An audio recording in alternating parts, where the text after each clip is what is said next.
This is the Gofetch interface embedded into the example app GrowCommerce on the website growcommerce.app.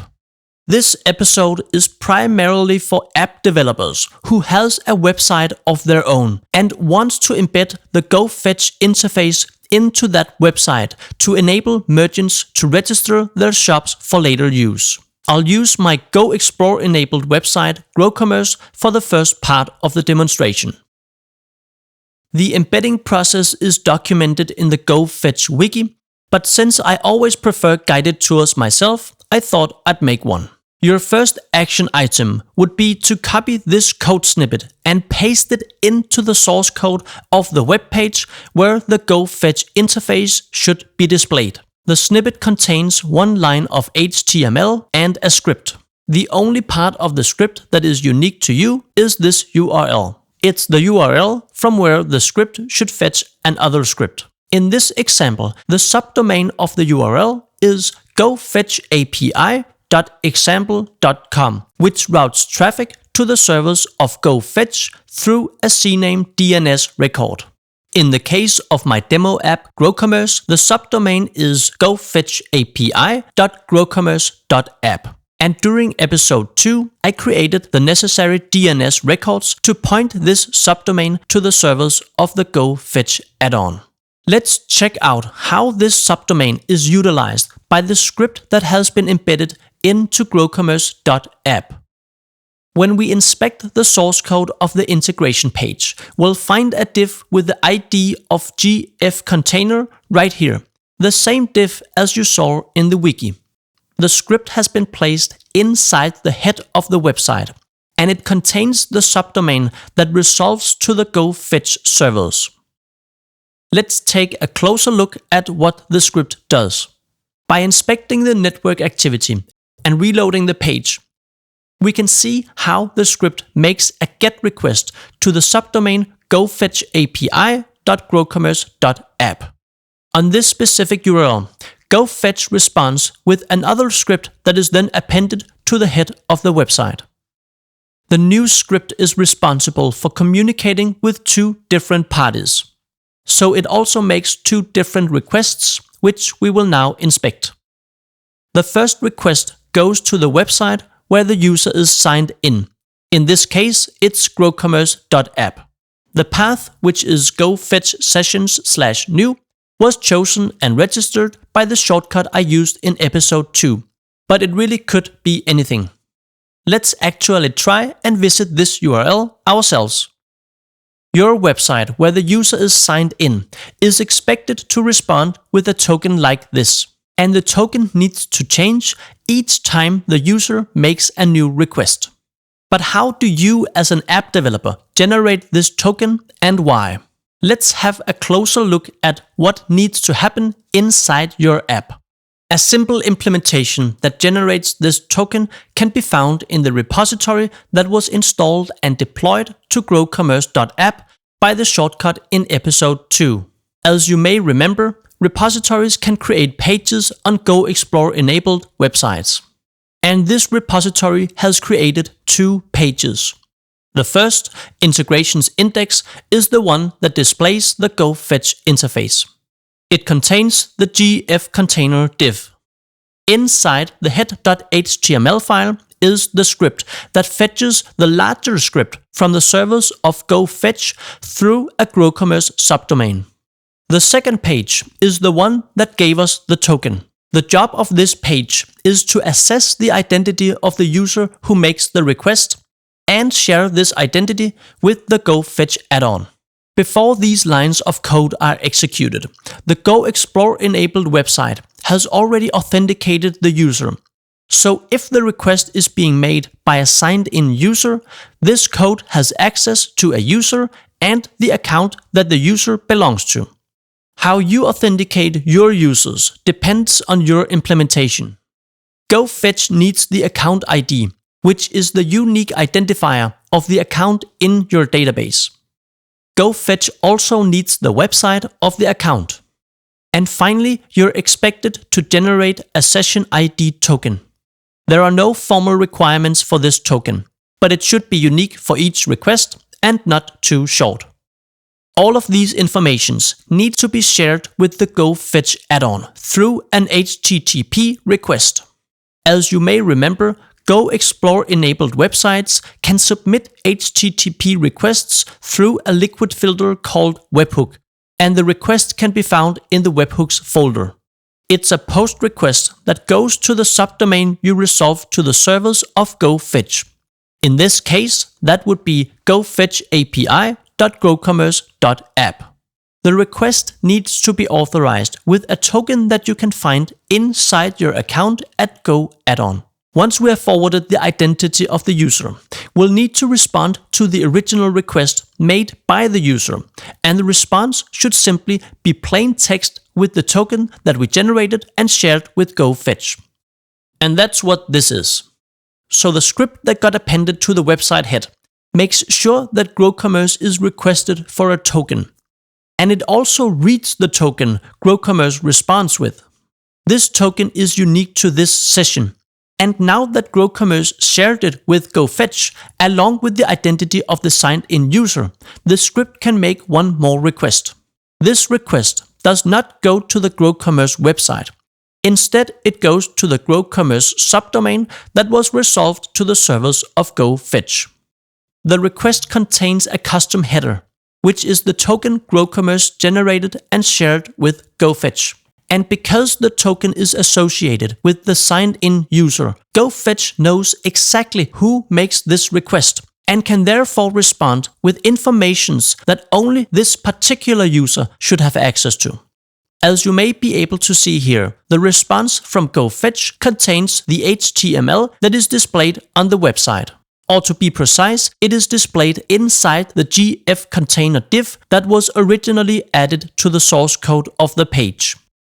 As the user navigates between pages in the Gofetch interface, these two steps are repeated. First, the script makes a request to GrowCommerce on behalf of the signed-in user. GrowCommerce authenticates the request, generates a token, shares it with Gofetch along with the identity of the user, and finally responds to the original request from the script with the token. The response is the token in plain text.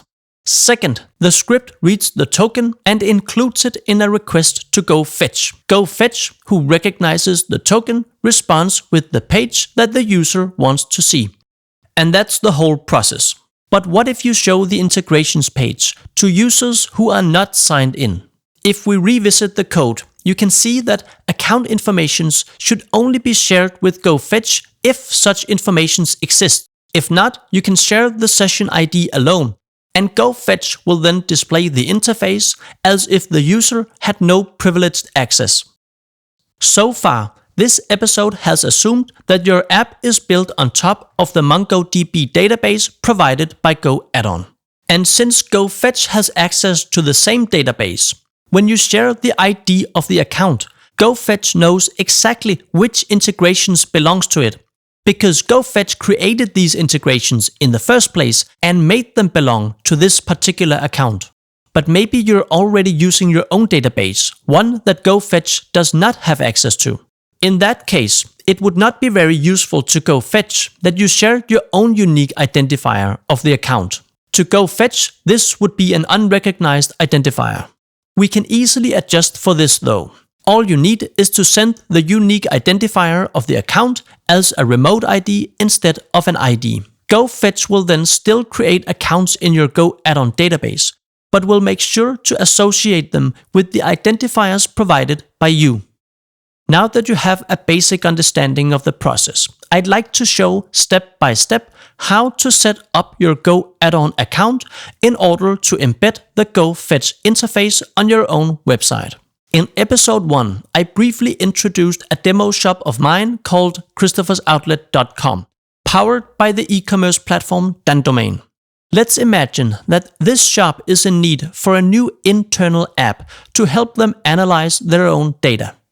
That app would of course need access to data from the shop, so they have turned to Goaddon in order to take advantage of the Gofetch add-on. They have deployed the website app.christophersoutlet.com on their own, and now they would like to embed the Gofetch interface on the front page.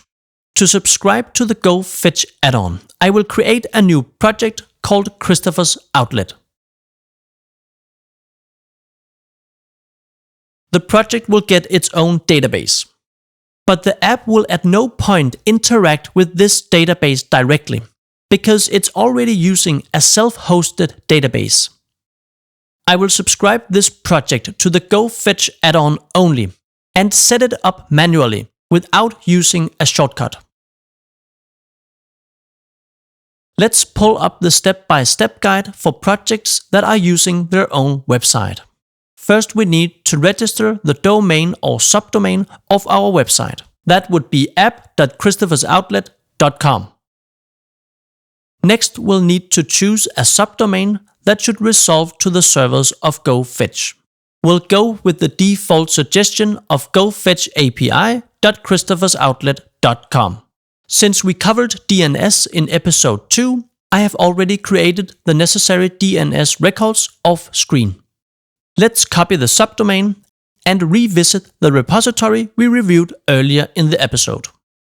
GrowCommerce, our demo app from earlier, had resolved their own subdomain to the servers of Gofetch. But since Christopher's Outlet has of course resolved another one, their script would need to look like this.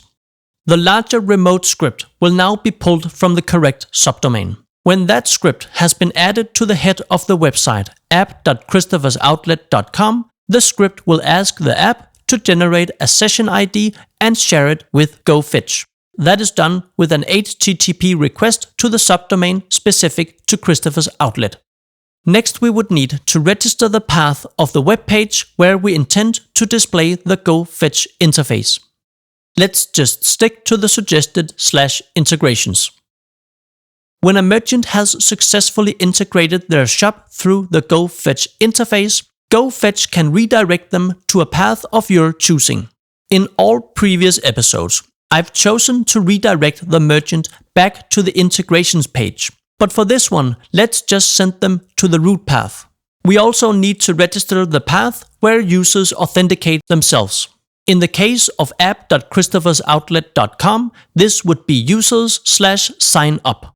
If the Gofetch interface needs a user to authenticate themselves in the middle of the integration process, the user will be forwarded to this path. A referrer will be included in place of the redirect path tag, which allows the app to redirect users back once authenticated. Next up is session forwarding.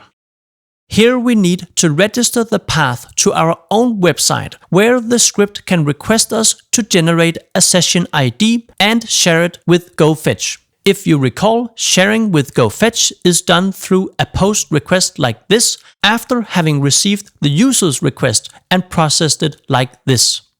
Let's choose to receive the request at Gofetch sessions/new.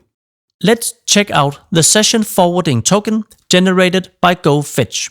The app would need it to authorize itself when forwarding sessions to Gofetch. The token would need to be base 64 encoded, so let's copy that version. The app should include it in the request headers as authorization, so let's paste it in here instead of the one used by GrowCommerce, the app we discussed earlier in the demonstration. This was the last configuration step. We should therefore now select which e-commerce platform integrations should be made available through the Gofetch interface. I'm just going to choose a few from page 1.